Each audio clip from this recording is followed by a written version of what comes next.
तो चलिए ब्रेक के बाद एक बार फिर से आपका स्वागत है और सीधे आपको लिए चलते हैं उदयपुर में, जहां पर दीक्षांत समारोह में राज्यपाल कलराज मिश्र मौजूद हैं।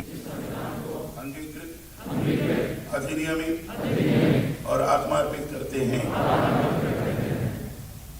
ये जो मूल कर्तव्य कहूँगा इसको दोहराएंगे नहीं, ध्यान से सुनेंगे और आत्मनिरीक्षण भी करेंगे, इसको हम कर रहे हैं कि नहीं कर रहे।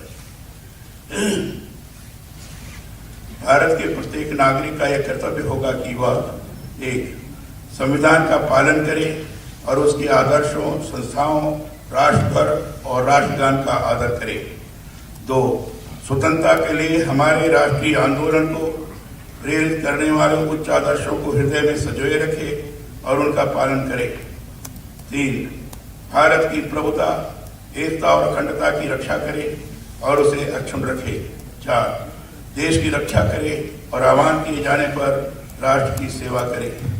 5, भारत के सभी लोगों में समरसता और समान भ्रातृत्व की भावना का निर्माण करे, जो धर्म, भाषा और प्रदेश या वर्ग पर आधारित सभी भेदभाव से परे हो।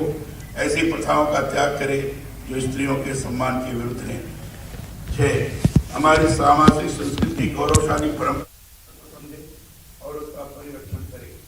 7, प्राकृतिक पर्यावरण की, जिसके अंतर्गत वन, झील, नदी और वन्य जीव हैं, रक्षा करे और उसका संवर्धन करे तथा प्राणी मात्र के प्रति दया भाव रखे। 8, वैज्ञानिक दृष्टिकोण, मानववाद और ज्ञानार्जन तथा सुधार की भावना का विकास करे। 9, सार्वजनिक संपत्ति को सुरक्षित रखे और हिंसा से दूर रहे।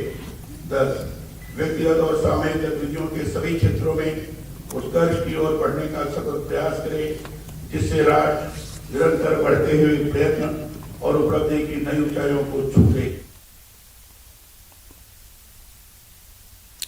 चलिए आगे बढ़ेंगे। भारत सैनिटेशन, सिक्योरिटी और सेफ वाटर के क्षेत्र में उपलब्धियां हासिल कर रहा है, लेकिन अभी और बहुत कुछ करना बाकी है ताकि दिव्यांगों के लिए जरूरी चीजों को मुहैया करवाया जा सके।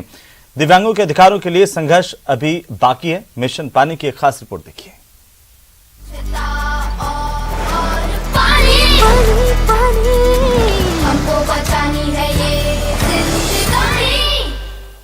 The organization name is Blind People's Association, but it works for all categories of disabilities across the state of Gujarat and for people with disabilities across the country for the project called Community-Based Rehabilitation. And we touch every dimension of life of a person with disability.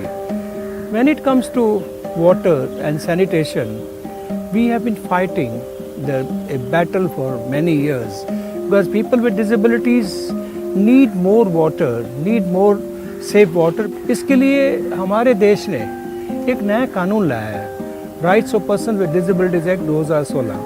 उसके section 24 में ये mandate दिया गया है कि हर एक जो व्यक्ति है, जो दिव्यांग है, उसको सेफ ड्रिंकिंग वाटर और सैनिटेशन की सुविधाएं मिलनी चाहिए। आप कल्पना कीजिए कि एक नेत्रहीन व्यक्ति जो गांव में रहता है, यदि उसको 2 किलोमीटर दूर जाकर पानी लाना पड़ेगा, ये शायद उसके लिए संभव नहीं है। एक दिव्यांग लड़की, एक दिव्यांग महिला जो गांव में रहती है, यदि उसको ओपन डेफिकेशन के लिए जाना पड़ेगा, कितनी तकलीफ, संभव नहीं है कि वो रात का इंतजार करे, अंधेरे का इंतजार करे।